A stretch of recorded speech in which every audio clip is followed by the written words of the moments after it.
ॐ पूर्णमदः पूर्णमिदं पूर्णात् पूर्णमुदच्यते पूर्णस्य पूर्णमादाय पूर्णमेवावशिष्यते। ॐ शान्ति शान्ति शान्तिः। शङ्करं शङ्कराचार्यं केशवं बादरायणं सूत्रभाष्यकृतौ वन्दे भगवन्तौ पुनः पुनः। ईश्वरो गुरुरात्मेति मूर्तिभेदविभागिने व्योमवद्व्याप्तदेहाय दक्षिणामूर्तये नमः। ओम शांति।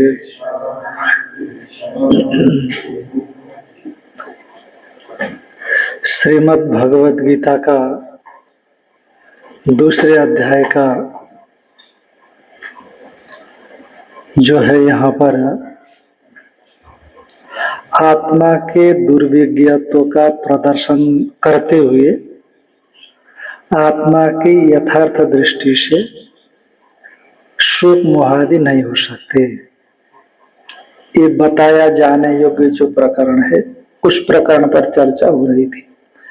आत्मा के अविक्रियत्व के बोध से यानी आत्मा के याथात्म्य से यथार्थ बोध से आत्मा नित्य शुद्ध बुद्ध स्वरूप मुक्त स्वरूप है, ऐसा बोध से जो संसार का हेतुभूत शोक मोह या ज्ञान तो उसकी निवृत्ति होती है, उसका अवसर उपस्थित नहीं होता है। ये जो प्रकरणार्थ है उसका उपसंहार करते हुए भगवान ने कहा था, तस्मात् सर्वाणि भूतानि न त्वं शोचितुमर्हसि।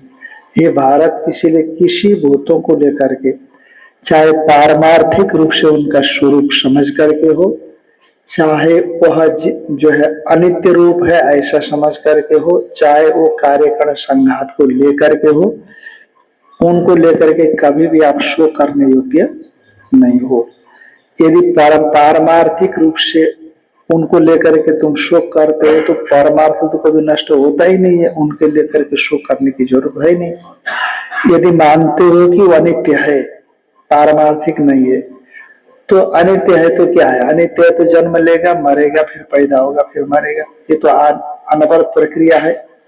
इसलिए अपरिहार्य अर्थ में चिंता करने की जरूरत नहीं है। और रही बात कार्यकरण संघात को लेकर के हम चिंता करते हैं तो कार्यकरण तो किसी के रहते नहीं है, तो उसको लेकर के भी चिंता करने की जरूरत नहीं है, क्योंकि अव्यक्त से आया है अव्यक्त में जाएगा, अब बीच में होना ना होने के बराबर है। इसलिए आप निर्द्वंद हो जाओ, आत्मा कभी खत्म नहीं होने वाला अभिक्रिया है, उसके यथार्थ को जानने पर शोक से रहित हो जाता है। तो एक प्रकरण का अर्थ का उपसंहार किया। अब कहते धर्मों को लेकर के भी आपको चिंता करने की जरूरत नहीं है ना। पारमार्थिक स्वरूप को लेकर के भी चिंता करने की जरूरत नहीं, यदि वो अपारमार्थिक है ऐसा मान करके चलोगे तब भी चिंता करने की जरूरत नहीं है। और कार्यकरण संघात को लेकर के भी चिंता करने की जरूरत नहीं है, और धर्म को लेकर के भी चिंता करने की जरूरत नहीं है। क्यों? हाँ,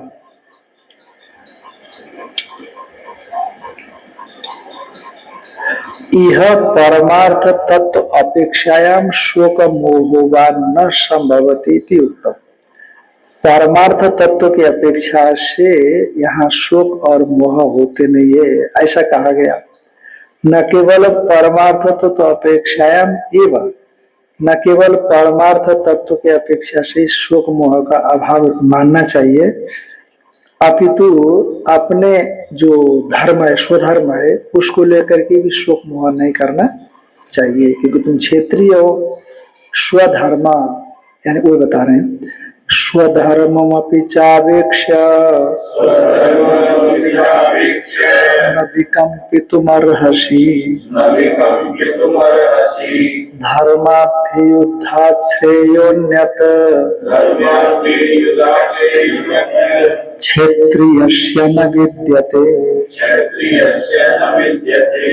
स्वधर्म है ना, ऐसा करना स्वस्य धर्म इति स्वधर्म। स्वस्य माने स्वयं निज का जो धर्म है, शास्त्र के हिसाब से ब्राह्मणों का धर्म बता दिया।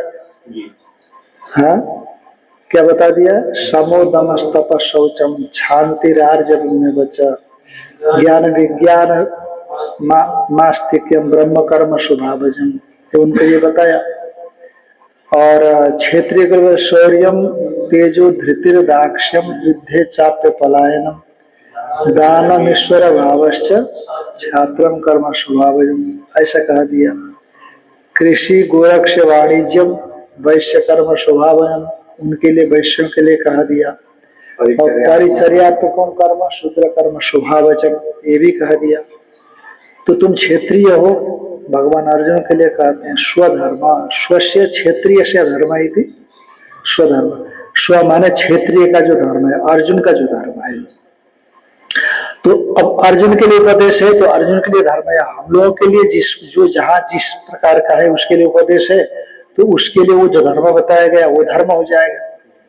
इसलिए स्वधर्म भी चापेक्षा न विकम्पित महर्षि, अपना जो धर्म है मार धाड़ करने वाला, लड़ाई युद्ध इत्यादि, उसको लेकर के भी तुमको घबराने की जरूरत नहीं, न विकम्पित महर्षि, डरने की जरूरत नहीं, कंपायमान होने की जरूरत नहीं, कांपने की जरूरत नहीं है। क्यों? महाराज इतना भयंकर युद्ध होगा, मार धाड़। वो जो हम लोग एक बार गए थे हल्दी घाटी, तो हल्दी घाटी से 1-1.5-2 किलोमीटर में रक्त तलाई है, रक्त तलाई, रक्त तलाई ऐसा कुछ बोलते हैं, रक्त तलाई। तो वहां कहते अकबर और महाराणा प्रताप जी की, महाराणा प्रताप का युद्ध वहीं हुआ था। अब खून की नदी बही थी बताते वहां पर। तो वहीं से जब घिर गए थे महाराणा, तो चेतक वहां से उनको लेकर के भगा। तो नाला है वहां पर, तो शायद चेतक घायल था उस समय, एक पैर कुछ घायल था। तो वो नाला को उसने फादा, और नाला काफी लंबा है, कहते फाड़ करके इस पार आ गया। वो पहुंच तो गया, पर वो गिर गया वहीं पर, गिर करके चेतक वहीं खत्म हो गया। तो महाराणा को शायद भाई आए उस समय, शक्ति सिंह का ही नाम था उनका। फिर वो तो यद्यपि अकबर के साथ ही थे हमेशा हमेशा, पर इस समय उनके अंदर में एक अपने भीतर का भातृत्व जगा, तो उन्होंने बचाया। तो वहां चेतक की समाधि स्मृति बनी। तो मैं रक्त तलाई की बात कर रहा था, तो लोगों ने कहा कि चलो रक्त तलाई भी देख ले, अभी तो कोई खून तो दिखेगा नहीं वहां। तो हमने कहा कि रहने दो, ये हल्दी घाटी देख लिया, बहुत हो गया। तो वहां रक्त तलाई बोलते हैं। तो इतना मारधाड़, खून की नदी बहेगी, तो कैसे विकम्पित नहीं होगा व्यक्ति? सामान्य व्यक्ति तो घबरा ही जाएगा, है कि नहीं? तो कहते हैं धर्मादि युद्ध, जो धर्म युद्ध है क्षेत्रियों के लिए, धर्मात अनपेतम इति धर्म्यम, उसको बोलते हैं। एक तो धर्म शब्द है, एक धर्म्य शब्द है। तो धर्म का मतलब होता है कि जो धर्म को बिना छोड़े हो रहा है, ऐसा युद्ध जो धर्म को शास्त्र ने विधान किया कि इस ढंग से धर्म युद्ध लड़ा जा सकता है। जब जरासंध और भीमसेन लड़ते थे ना, 26-27 दिन तक लड़ाई हुई, मल्ल युद्ध चला। तो दिन भर तो लड़ते थे, सूर्योदय से लेकर सूर्यास्त तक। फिर वापस आने के बाद पूरा सम्मान करके इनको साथ में भोजन कराता था, खिलाता था, पिलाता था। और मालिश करवाना है तो लोगों से मालिश भी करवा देता था। जरासंध राजा था ना, ऐसा आता है।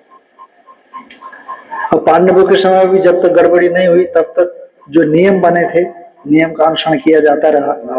9 दिन तक नियम का अनुसरण किया जाता रहा। फिर जहाँ गड़बड़ हो गया, फिर तो शुरू हो गया। तो इसीलिए धर्माद अनपेतम इति धर्मम, जो धर्म को बिना छोड़े होने वाला युद्ध है, उसको धर्म युद्ध कहते हैं। वो धर्म युद्ध क्षेत्रीय के लिए जो धर्म युद्ध है, उससे अन्य श्रेष्ठ कोई दूसरा नहीं है। स्वधर्मोपि स्वधर्म माने क्षेत्रीय से युद्धम, और सभी का अपना अपना धर्म है, पर क्षेत्रीय का धर्म युद्ध है। अब उस समय में युद्ध था, युद्ध ही है हमेशा। क्षेत्रीय का धर्म युद्ध ही, कोई वो जरूरी नहीं। प्राणी शरणागत की रक्षा भी होती है।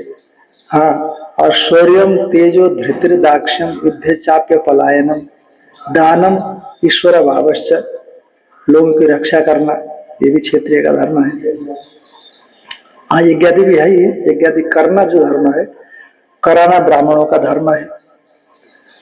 क्षेत्र से युद्धम तम अपि अपेक्षा तुम न विकम्पितुम प्रचलितुम नाराशि, उसको देख करके भी आपको विचलित होने की आवश्यकता नहीं है, चलायमान होने की आवश्यकता नहीं है, क्योंकि स्वाभाविकात धर्मात आत्म स्वभावात इत्याभिप्राय, जो स्वाभाविक धर्म है आत्म स्वभाव, क्षेत्रीय का अर्जुन का जो स्वभाव है उस स्वभाव से आपको विकम्पित नहीं होना चाहिए।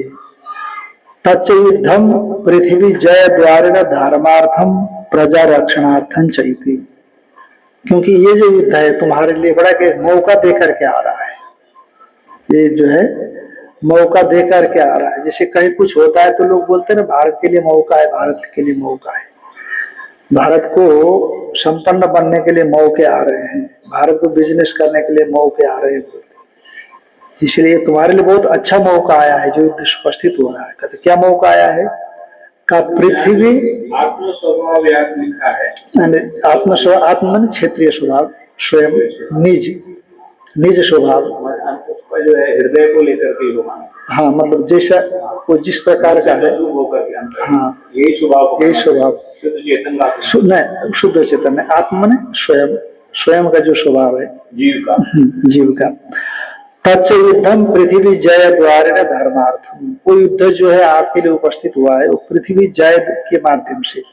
जब ये दुर्योधन इत्यादि के लिए सामने जो भी योद्धा उपस्थित हुए उनके सपोर्ट के लिए, उनको आप जीतोगे तो एक तरह से आपका पूरा पृथ्वी जीतना ही हो गया है कि नहीं?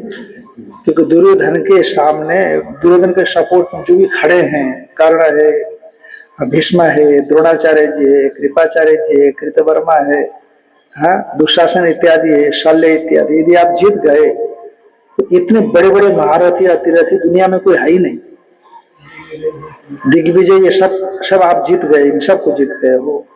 तो इसलिए पृथ्वी जय द्वारा धर्म का उपार्जन करोगे आप, और प्रजा रक्षणार्थंच, पृथ्वी के जय के माध्यम से धर्म भी आप करोगे, प्रजा की रक्षा भी करोगे भी। तो इसलिए धर्म कैसा, युद्ध कैसा है? धर्मात अनपेतम, धर्म को बिना छोड़े होने वाला है। परम धर्मम तस्मात् धर्मात् युद्धात्, ये जो ऐसा नहीं कि मतलब यदि छोड़ दें, है ना, तो यदि जैसे भगवान कह रहे हैं कि जय पराजय लाभ हानि समत्व बुद्धि में स्थित होकर के करो, तो वो जो उसके लिए कर्म बताया है, जिस कर्म का अधिकारी है, यदि इस भावना के साथ करेगा तो त्वरा हो जाएगी, त्वरा, उसको जल्दी अंतकरण की शुद्धि हो जाएगी। पर यदि जो उसका धर्म नहीं है उसको करेगा वो, है कि नहीं? इसको इसने छोड़ा ना, नहीं किया तो नहीं किया तो पाप क्यों लगेगा? नहीं किया तो पाप नहीं लगना चाहिए, ना करना तो पाप का हेतु नहीं बनता है, निषिद्ध करने को पाप का हेतु बनेगा। पर दूसरा करेगा तो उसको ये करने पर जो त्वरा उसके अंतकरण की शुद्धि होगी, पर जिस ढंग से कहा गया है उस ढंग से करने पर समत्व बुद्धि में स्थित होकर के करें, है, कर्तृत्व अभिमान से रहित होकर के करें, अहंकार से रहित होकर के करें, ईश्वरार्पण भावना के साथ, कर्मयोगी बनकर, कर्मनिष्ठ होकर के करें। कर्मनिष्ठा बताया ना, ज्ञान निष्ठा का साधन है। तो ऐसा यदि करता है तो वो क्या होगा? ये धर्मात अर्पितम परम धर्मम, ये सब समझने के लिए तो गुरु की आवश्यकता है। बिल्कुल बिल्कुल, सुख दुख समय, सब समझना। एक तो पहले बौद्धिक समझ, उसके बाद फिर उसका जीवन में अनुपालन, है ना, मैंने हर क्षण उसको साथ लेकर के चलना। जैसे कि आपको 100 डिग्री बुखार है, 99.5 डिग्री बुखार है, न उसमें सो सकते न काम कर पाते ढंग से। 100 डिग्री ले लीजिए, उसमें ना सो पाते ना काम कर पाते, पर वो बुखार की अनुभूति हमेशा बनी रहती है ना। काम भी चल रहा है आपको, उसके साथ सभी वो बुखार भी साथ में चल रहा है, कितने बार ऐसा होता है। तो उसी तरह से जो भी काम कर रहा है वो इन शर्तों को हमेशा ध्यान में रखते हुए करता है। ये जो कंडीशंस है ना, ये जो शर्तें हैं, इन शर्तों को पालन करते हुए, छोड़ करके नहीं, छोड़ना नहीं, भूलना नहीं, निरंतर उसको सतत जागरूक होकर करते हैं वो। इसलिए काम क्रोध ईर्ष्या लोभ मोह के अवकाशी कहाँ है? निष्काम कर्म में भी आप जब समता में स्थित होकर के कर्म कर रहे हो ना, तो उसके लिए अवकाश नहीं है। तो जहां नहीं कर पाते हैं तो वहां कहीं ना कहीं कुछ न कुछ लेन देन का व्यवहार हो जाता है, तो इसीलिए गड़बड़ हो जाता है। अपने महाराज जी कहा करते थे, हम लोगों को समझाते थे, देखो पहले पहले व्यक्ति सेवा भावना से प्रवृत्त होता है, पर प्रवृत्त होते तो बाद में उसमें से रस मिलने लग जाता है। अब ये गड़बड़ है, जो रस मिलने लगता है ये गड़बड़ी है। तो ऐसे बोला करते थे। वही चीज है कि रस नहीं आना चाहिए उसमें, कि हमारा कर्तव्य है। ईश्वर भी प्रसन्न हो जाए ये भी नहीं, आगे आएगा गीता में कहीं पर कि ईश्वर प्रसन्न हो ये भाव भी आपको नहीं रखना है। बस शास्त्र ने हमारे लिए कर्म का विधान किया है, अतएव मुझे कर्म इस ढंग से संपादित करना है, इस भावना को बंधेगा ना, बंधेगा, छोड़ना नहीं चाहेगा, वो रस उसको पकड़ लेगा, या कर्ता भाव आ जाएगा तो रस आने लगेगा, तो या तो रस उसको पकड़ेगा या वो रस को ये पकड़ लेगा, फिर छोड़ने की इच्छा नहीं करेगा। फिर उसको बनाए रखने के लिए फिर सही साधन है तो ठीक है, यदि उल्टा पुल्टा साधन है तो फिर प्रधानता साधन की न होकर इस चीज की हो गई, रस की हो गई। हाँ बिल्कुल, वो फिर स्वार्थी हो गया, अंतर्दृष्टि से स्वार्थी बन गया, व्यापारी बन गया। हाँ, लेन देन, ले 50 दे 50 वाली बात। वैसे तो देखो व्यापार से भी तुलाधर वैश्य मुक्त हो गए ना, व्यापार करते करते भी तुलाधर वैश्य उसी को साधन बनाया उन्होंने, व्यापार करते करते भी। और कौन था, एक नाम से बेचता था, कौन था पता नहीं, कसाई। हाँ, तो कहते उसी से वो जो है भगवान को प्राप्त कर गया, ऐसा आता है। हाँ, उसका भी आ जाता है। तो है तो धर्मम तस्मात् धर्माद उद्धात श्रेयो अन्यत क्षेत्रीय से न विद्यते अस्मात्। क्षेत्रीय के लिए इसलिए युद्ध से आपका जो प्रचलन होना है, युद्ध से आपका परांगमुख होते हुए देखा जाना उचित नहीं। ये आपके लिए बहुत बड़ा साधन है, आप प्रजा के रक्षण करने के लिए भी और धर्म के लिए भी ये मौका है, आप इस मौके को मत चूको।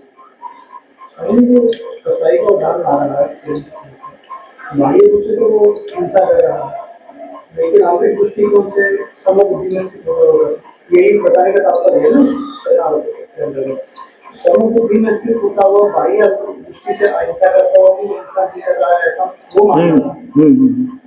लोगों को तो ऐसा लग रहा है कि हाँ, लोगों को ऐसा लग रहा है कि जैसे मान लो कि सामान्य तौर पर क्षेत्रियों के लिए यदि हिंसा कर्तव्य के रूप में उपस्थित हो रहा है तो हिंसा करेगा तो उसको पाप नहीं लगेगा, कर्तव्य रूप से उपस्थित हो रहा है।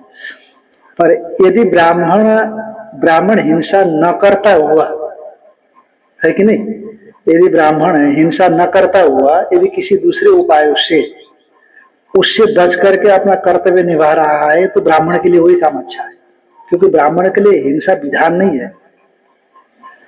ब्राह्मण के लिए हिंसा विधान, अब हाँ, यज्ञादि के उसके लिए विधान है, ब्राह्मण के लिए विधान है, और क्षेत्रीय के लिए हिंसा का विधान है, पर कर्तव्य रूप से है कि नहीं। निष्कपट जो व्यवहार धंधा कर रहा था सदन का साहित्य, उसमें कोई भी बेईमानी सही नहीं, तो एक रस सभी से व्यवहार करता था, उसके कारण भी उसका अंतर हाँ शुद्ध हो गया। पर वो कसाई है ना, नहीं तो वो कसाई है ना, उसके लिए कर्तव्य है। जैसे मछुआरे होते हैं ना, मछली मारना उनका धर्म है, अधर्म नहीं होता। पर उसका जो बिजनेस करते हैं वो सही ढंग से करें, हाँ ठगी नहीं करें, जो सही ढंग से करने का है, जो भी उसमें कुछ ईमानदारी का जो व्यवहार होगा तो वो उनको आगे बढ़ाएगा, ऐसा नहीं है।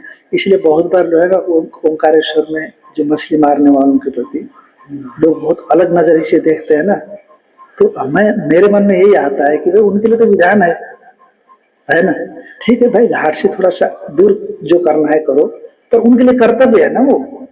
तो इसीलिए ये आग्रह भी नहीं रखा जाना चाहिए, क्योंकि ये जो इकोसिस्टम क्या बोलते हैं ना, परमात्मा ने जो बना रखा है बैलेंस बना करके रखा है। हिरण यदि शेर को मार ही दिया आपने, चीते को, शेर को, तेंदुए को मार ही दिया, तो हिरण का फैलाव इतना हो जाएगा। हाँ, चिड़ियाओं को मैंने बताया एक बार, तो ऐसा हो जाएगा। इसीलिए परमेश्वर ने जो संतुलन बना रखा है वो परमेश्वर ही जानता है, वही जानता है। वही जानता है। इसलिए हमें वही करना है जो परमेश्वर ने शास्त्रों में बताया। आपने कोई ज्यादा दिमाग उसमें लगाने की जरूरत नहीं भाई। हाँ, वो पाप करता है, मछली खाता है, मछली मारता है तो पाप नहीं लगेगा, तो मैं मछली मारता हूँ, मछली खाता हूँ, तो मुझे क्यों पाप लगेगा? अच्छा, जैसे बंगाली लोग हैं, स्वामी रामकृष्ण परमहंस के लिए ये जो है आप जो वहां पर तो उसका प्रयोग होते ही रहता है।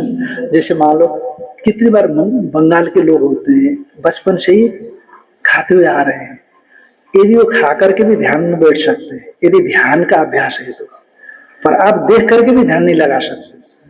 ओ देखा खून, अरे राम राम, आपका 3 दिन तक ध्यान बिखरता रहेगा। इसलिए आपके लिए वो अलग कायदा है, उनके लिए अलग कायदा है। इसलिए एक उसको मिक्स करके नहीं चलना चाहिए कि वो कर सकते तो हम क्यों नहीं कर सकते। मतलब ऋषि का प्रसंग भी आता है। हाँ जी हाँ, मतंग का क्या मेरे को ध्यान में नहीं आ रहा है। ऋषि के गुरु थे। हाँ हाँ हाँ, ऐसा कुछ आएगा ना, आया हूँ आएगा। जी हाँ। तो अन्य क्षेत्र से न विद्यते यस्मात् कुतश्च तद्युद्धम कर्तव्यम, किस हेतु से भी युद्ध कर्तव्य ही थी उच्यते। यदृच्छया चोपपन्नम स्वर्गद्वारमुपावृतम् सुखिनः क्षत्रियाः पार्थ लभन्ते युद्धमिदृशम्। यदृच्छया, यदृच्छया माने बिना बिना चाहे स्वाभाविक ही प्राप्त हो गया, बिना चाहे स्वाभाविक ही जो प्राप्त हो, बिना मांगे, बिना मांगे, अप्रार्थिततया। भाष्यकर भगवान कहते हैं प्रार्थना हमने चाहा नहीं, मांगा नहीं, पर मिल गया है ऐसा। अब जैसे कि उसने मांगा था ना, बाणासुर ने भगवान शंकर से मांगा युद्ध कि महाराज आपने इतने हाथ तो दिए हमको, पर कोई हम युद्ध करने के लिए पहाड़ों के सामने जाते तो पहाड़ भी घबरा जाते हैं, डर जाते हैं, तो मेरे सामने में कोई युद्ध करने वाला है ही नहीं, तो इसीलिए क्यों ना आप ही कृपा करो, बोला महादेव। इसलिए आप ही कृपा करो, हमारे हाथों में जो है वो हो रहा है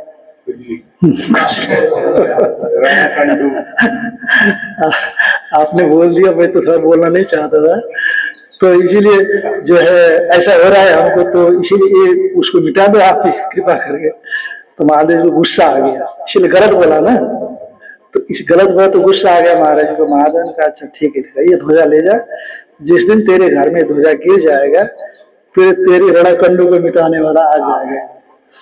तो इसीलिए वो तो मांग रहा था ना, शायद अलग है, अलग है, सहस्त्र बाबू बाणासुर अलग है। कृतवीर्य, कृतवीर्य, हाँ कार्तवीर्य, अच्छा ये क्या, नर्मदा किनारे। तो उसी ने शायद रावण को कुछ किया था ना, हाँ बांध दिया था ऐसे, नगरी में रखा था, बच्चे खेलते थे रावण से। अच्छा ऐसा, हाँ कोई कोई कथा है।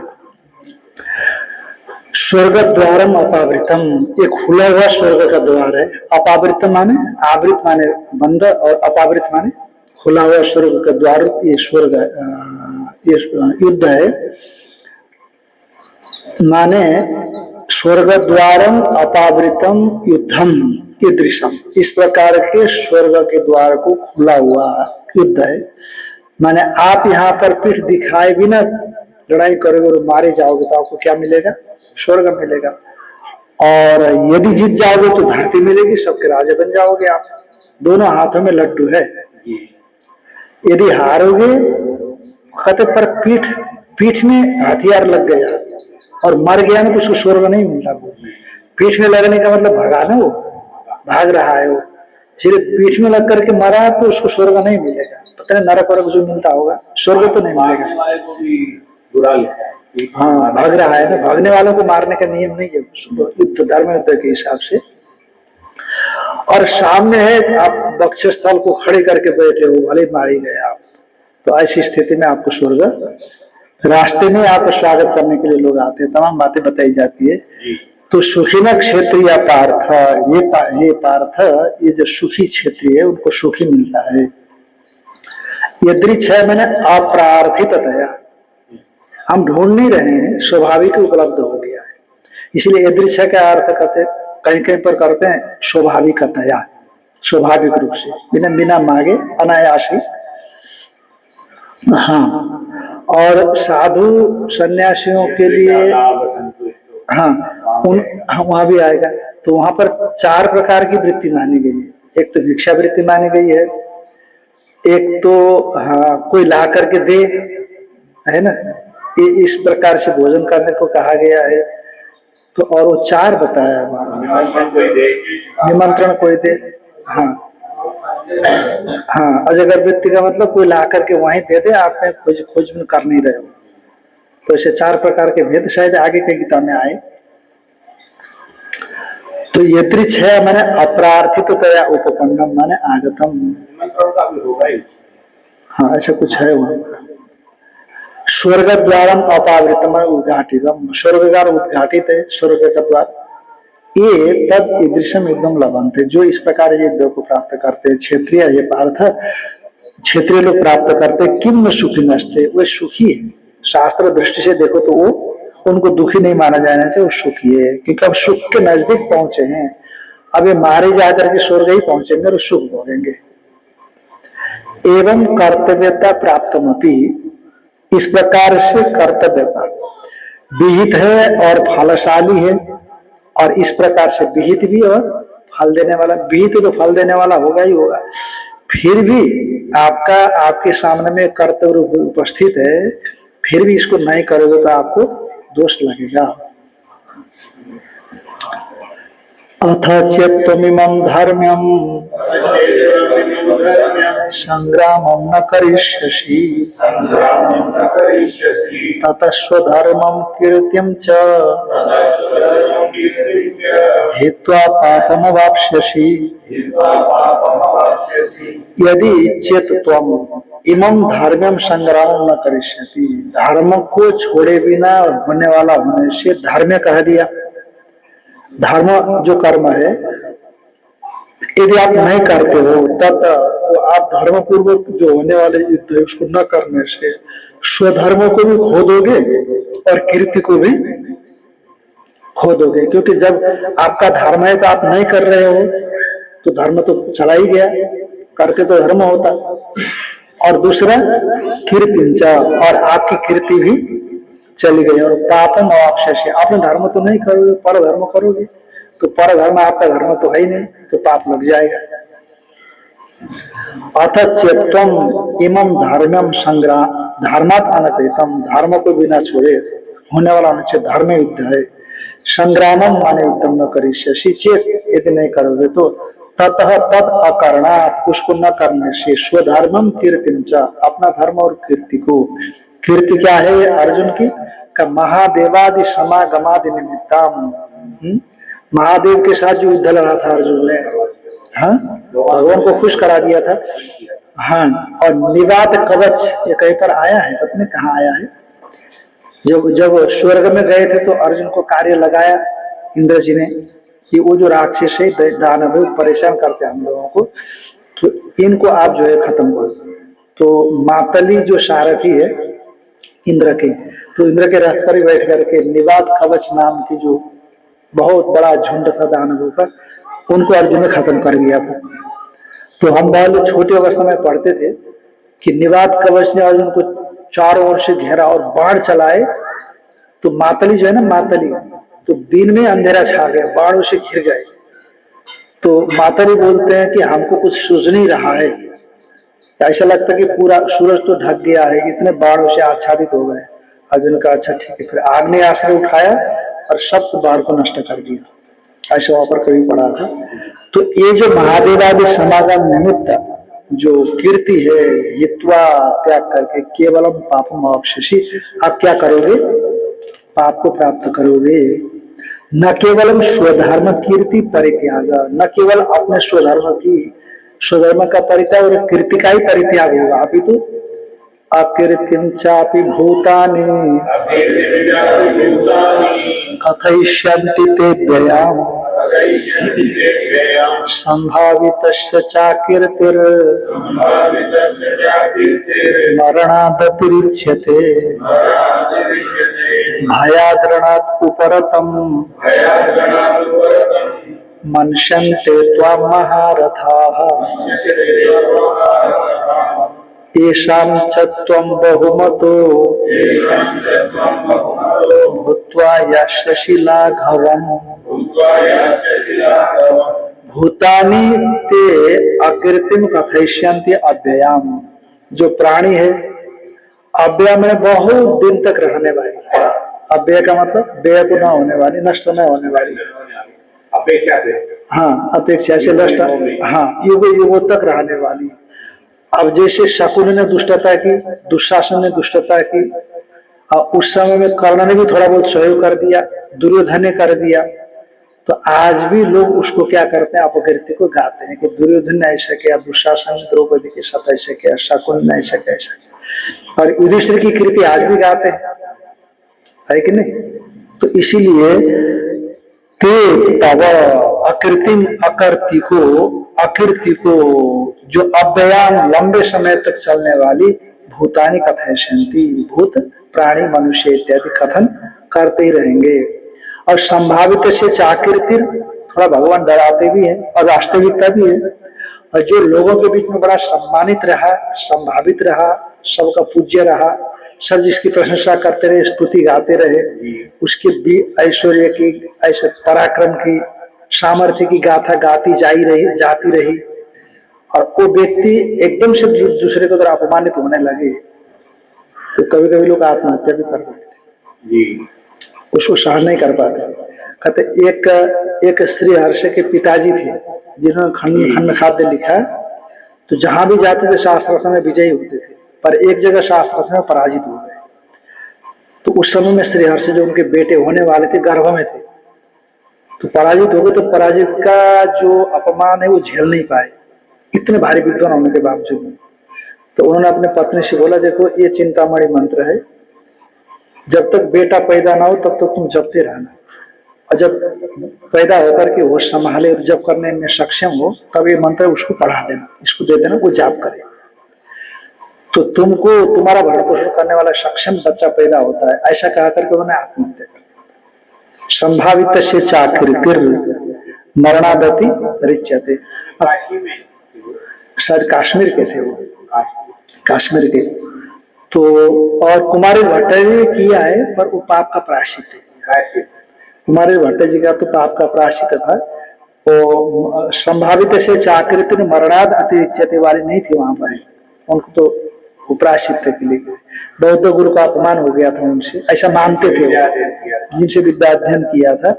तो हाँ, परास्त कर दिया शास्त्रार्थ में, तो उनको पश्चाताप हो गया कि विद्या ले लिया और उनको हमने हरा दिया। अब अपने अपने सोच है सभी की। भगवान शंकराचार्य जी ने तो उनको जिंदा करना चाहा कि आप जैसे व्यक्ति रहोगे तो मेरा सपोर्ट करो, आप अद्वैत वेदांत का प्रचार प्रसार करेंगे अपन मिल करके। तो कहा नहीं, मेरे को मरने दीजिए, आप है प्रायश्चित करने दीजिए। मेरा शिष्य मंडन मिश्र है महेश्वर में, नर्मदा किनारे, उसको आप जीत जाइएगा तो वो मेरे बराबर ही है, आपका साथ दे देगा। तो बाद में सुरेश्वराचार्य जी बने, बड़े थे, बड़े मंडन मिश्र गुरु जी थे, उनके आचार्य थे, बड़े थे, वायुव्रत थे। हाँ हाँ, देखो 4 शिष्य में मंडन मिश्र जी की फोटो थोड़ा उम्र दराज दिखाई पड़ती है, बूढ़े आदमी थे। हाँ हाँ, ऐसा उनका अवतार मानते हैं। तो कहा संभावित से चाकृति, जो संभावित व्यक्ति है, सम्मानित व्यक्ति, उसके लिए आकृति जो होती है ना, मरणादति, मरण से भी बढ़कर के होती है। उसको किसी भी तरह से उसको बनाए रखना जरूरी है। आकृति कब होती है? जब आप जो अपने कर्तव्य से च्युत हो जाते है कि नहीं, अपने जो कर्तव्य है उससे हट जाते हैं तो आकृति होती है ना। अब आपने कर्तव्य का पालन कर रहे हैं तो आकृति भी हो, तो फिर आपके अंदर में पश्चाताप का भाव नहीं आएगा, ग्लानि नहीं होगी, तो फिर मरने की कोई बात नहीं होती, ग्लानि से आत्मग्लानि होती नहीं। उसको, यदि अपना कर्तव्य निभा रहा हो, पर कर्तव्य से च्युत हो गया तो आत्मग्लानि होना अवश्यम भावी है। फिर उसके अपकृत्य संसार में गाई जाती है, तो फिर उसका मरना जीते हुए भी मरने के समान होता है। उन्होंने कहा था कि आप जाओ एड्रेस ढूंढते हुए आए, तो जहाँ सोचे की संस्कृति मिले वो महेश्वर की घटना है, शायद महेश्वर की घटना है। हाँ, ऐसा मुझे लगता है कि जो है स्वत प्रमाणम परत प्रमाणम किरांगना यत्र गिरो गिरंती तत् जान ही तन मंडन मिश्र ओ का, ऐसा मिश्र का माने वेद स्वतः प्रमाण की पर प्रमाण है। इस प्रकार की चर्चाएं जब तोते इत्यादि जिस घर के सामने कर रहे हो, चर्चाएं कर रहे हो, तो हे भिक्षु आप जानना, वो पानी भरने वाली महिलाओं ने कहा था शायद, हाँ, तो आप जान लेना कि जो है आप मंडन मिश्र का घर है, ऐसा करके आया हुआ। प्रयागराज में तुम्हारे भट्ट ऐसा आता है कि वो क्षेत्र में उनका जो है, हाँ, उसे शायद प्रयाग में ही उनका वो था, वो तुषानल में जो चल रहे थे प्रयाग में ही था वो। दर्शन की बात तो नहीं होगी। हाँ, प्रयागराज में ही चल रहे थे, ऐसा मैंने भी कहीं सुना है। अब वो जो है ना शंकर दिग्विजय में कोई बातें आई होगी। अकृतिम चापि भूतानि कथयिष्यन्ति ते तव अव्ययम दीर्घ काल तक रहने वाली है।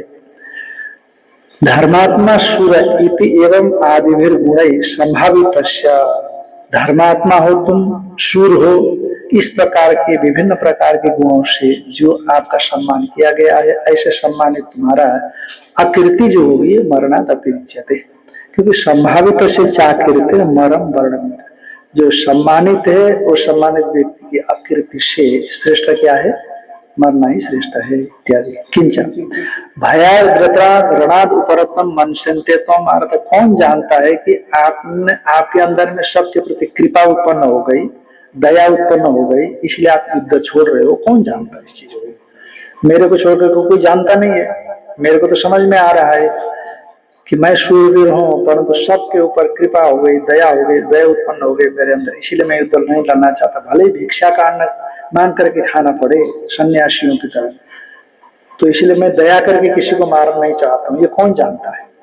कोई नहीं जानता। इसलिए सब क्या समझेंगे, भयाद रणाद ऊपर तुम्हारे एक व्यक्ति थोड़े वहां पर, भीष्म जी है अर्जुन के बराबर, द्रोण है, अश्वत्थामा है, कृपाचार्य है, कृतवर्मा है, कर्ण है। ओहो, यदि भगवान यहाँ ना होते तो कोई जीत नहीं सकता। भगवान ने सब गोटी बिछाई कि कैसे करना है, भीष्म के विषय में भी, हाँ, और उसको सामने खड़ा कर दिया, किसको, शिखंडी को। हाँ, शिखंडी को सामने कर दिया, करो, और शिखंडी के आड़ में अर्जुन बाण छोड़ता रहा। अर्जुन से में बाणा ने में बाणा शिखंडी ना, क्या बोले भीष्म जी, तो अर्जुन से में बाणा, ये जितने भी बाण है ना का अर्जुन के ही बाण है। ने में बाणा शिखंडी ना, ने माने नहीं में, अच्छा, शिखंडी बराबर बाण छोड़ रहा है, तो नहीं में बाणा शिखंडी ना, ऐसे कैसे हो सकता है भाई? अच्छा, भीष्म जी भी देख रहे हैं कि शिखंडी भी बाण छोड़ रहा है, अर्जुन भी बाण छोड़ रहा है, दोनों। तो नेम शब्द का अर्थ है आधा, आधा बाण शिखंडी के और आधा बाण अर्जुन के हैं, और शिखंडी के बाण तो भीष्म के कवच में टकरा करके गिर जाते, और जब अर्जुन बाण छोड़ता है तो भीष्म के कवच को भेद करके बाण अंदर चले जाते। तो भीष्म जी को हा, ये देखो हमारे कवच भेद करके अंदर गया, ये बाण शिखंडी का नहीं अर्जुन का है। और चूंकि शिखंडी को सामने करके बाण मारा है ना, इसलिए शिखंडी को मैं प्रहार नहीं करूंगा। बस भीष्म जी गिर गए थोड़ी देर के बाद। तो फिर सब भगवान ने बैठाए थे, जुगाड़ किया था। तो भयाद रणगात उपरतम, भय से ही आप रण से निवृत्त हो गए हो, ऐसे महारथी लोग तुम्हारे विषय में कहेंगे। ऐशाम चतम बहुमतो, और जिनकी दृष्टि में आप बहुत सम्मानित रहे हो, और फिर या शेषी लाघवम, आप बड़े छोटे हो जाओ, है ना।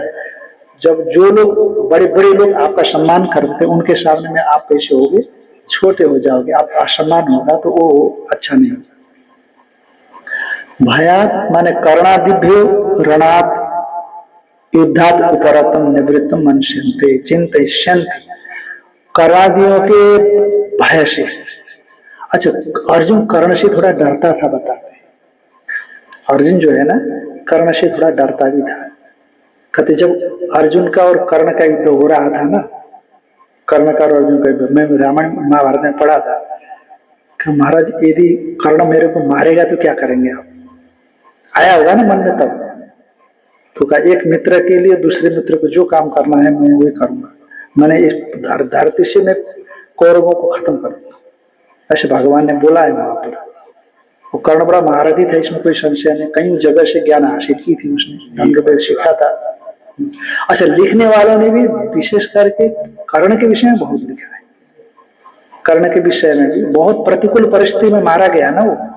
परसों मर गया है परसों जो महाभारत में कुछ देव ने रोल किया था, वो परसों मर गया। अच्छा हाँ, कर्ण का जो रोल किया था, हाँ तो हाँ तो कहने का मतलब बहुत विषम परिस्थिति में मारा गया वो, क्योंकि जो सारथी बन करके गए थे शल्य, उनके उत्साह को बार बार गिरा रहे थे, बार बार ठंडा कर रहे थे, और धरती ने जो उनके रथ के चक्र को खींच लिया था।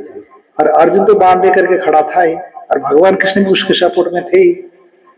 अर्जुन को अधर्म उसके साथ में था, अधर्म उसके साथ होने से सब कुछ विपरीत चला गया। और परशुराम जी का शाप था कि अंतिम मौके पर जब तेरे को मेरी विद्या की आवश्यकता होगी, तेरे को याद ही नहीं आएगी।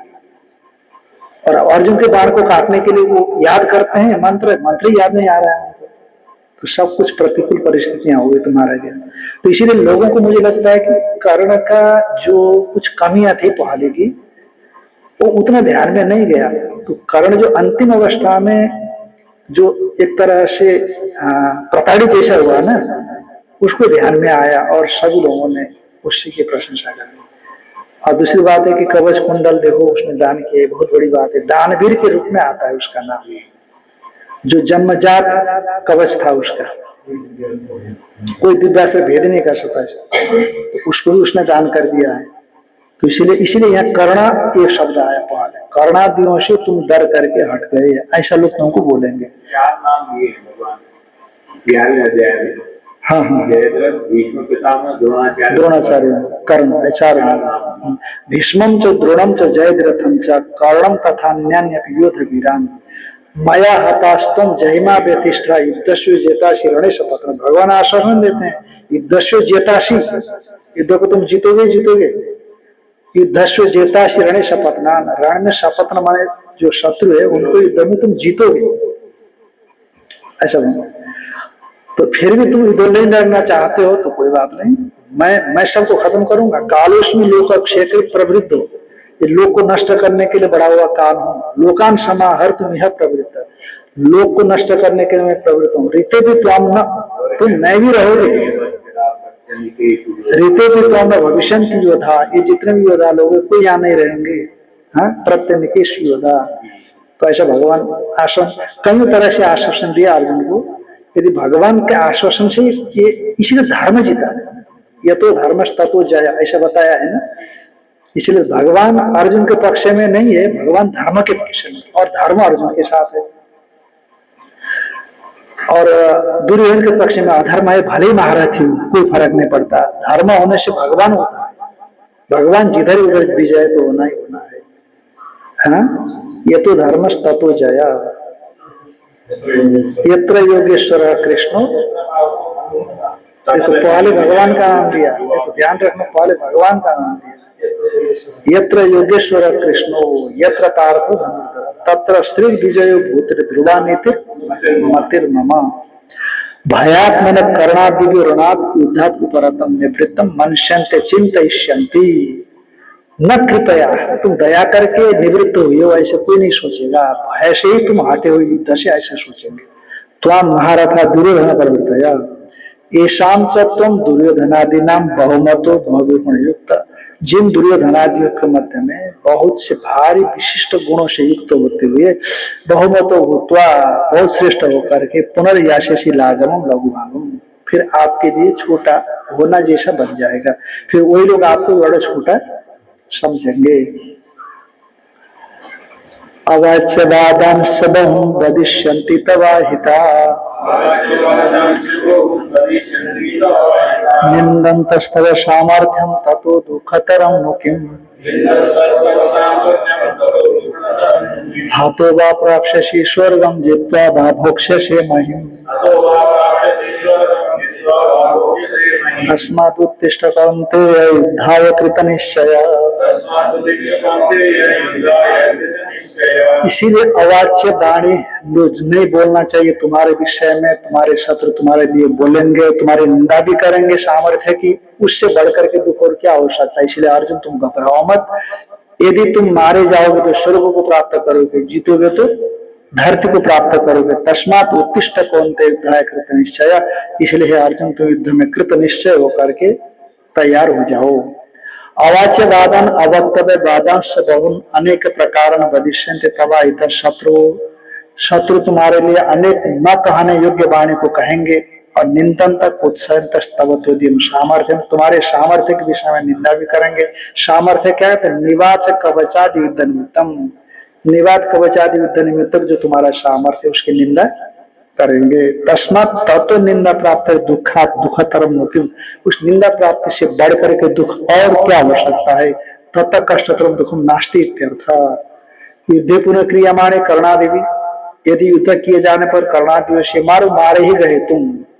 हतो वा प्राप्स्यसि स्वर्गम, हतसन कर्णादेवी से मारे भी गए तो स्वर्गम प्राप्स्यसि, स्वर्ग को प्राप्त करोगे। जित्वा वा कर्णादीन सुरान, कर्णादि शूरवीरों को जीतोगे तो भोक्ष्य से महिम, पृथ्वी का उपभोग करोगे। उभय था भी तब लाभ है वही इत्यभिप्राय। चाहे मारे जाओ चाहे मारो, दोनों स्थिति में तुम्हारा लाभ है। यत एवं तस्मात् उत्तिष्ठ कौन्तेय युद्धाकृत निश्चयो। इसलिए युद्ध निश्चय करके तुम उठो। जिष्यामि शत्रुन मरिष्यामि वाहिति, मैं शत्रु को जीतूंगा और मरूंगा अथवा मरूंगा, ऐसा निश्चय करके खड़े हो जाओ।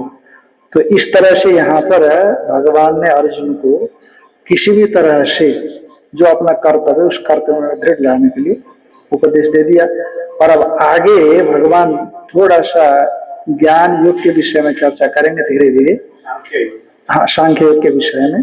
तो उसको फिर देखो भगवान की कृपा होगी तो है ना, तो आगे जैसा होगा अभी बोलना ठीक नहीं रहेगा, तो फिर हम लोग देख लेंगे। इस बार का जो प्रसंग है यहीं पर पूरा कर देते हैं। पीठ मत दिखाओ, हाँ, पीठ मत दिखाओ।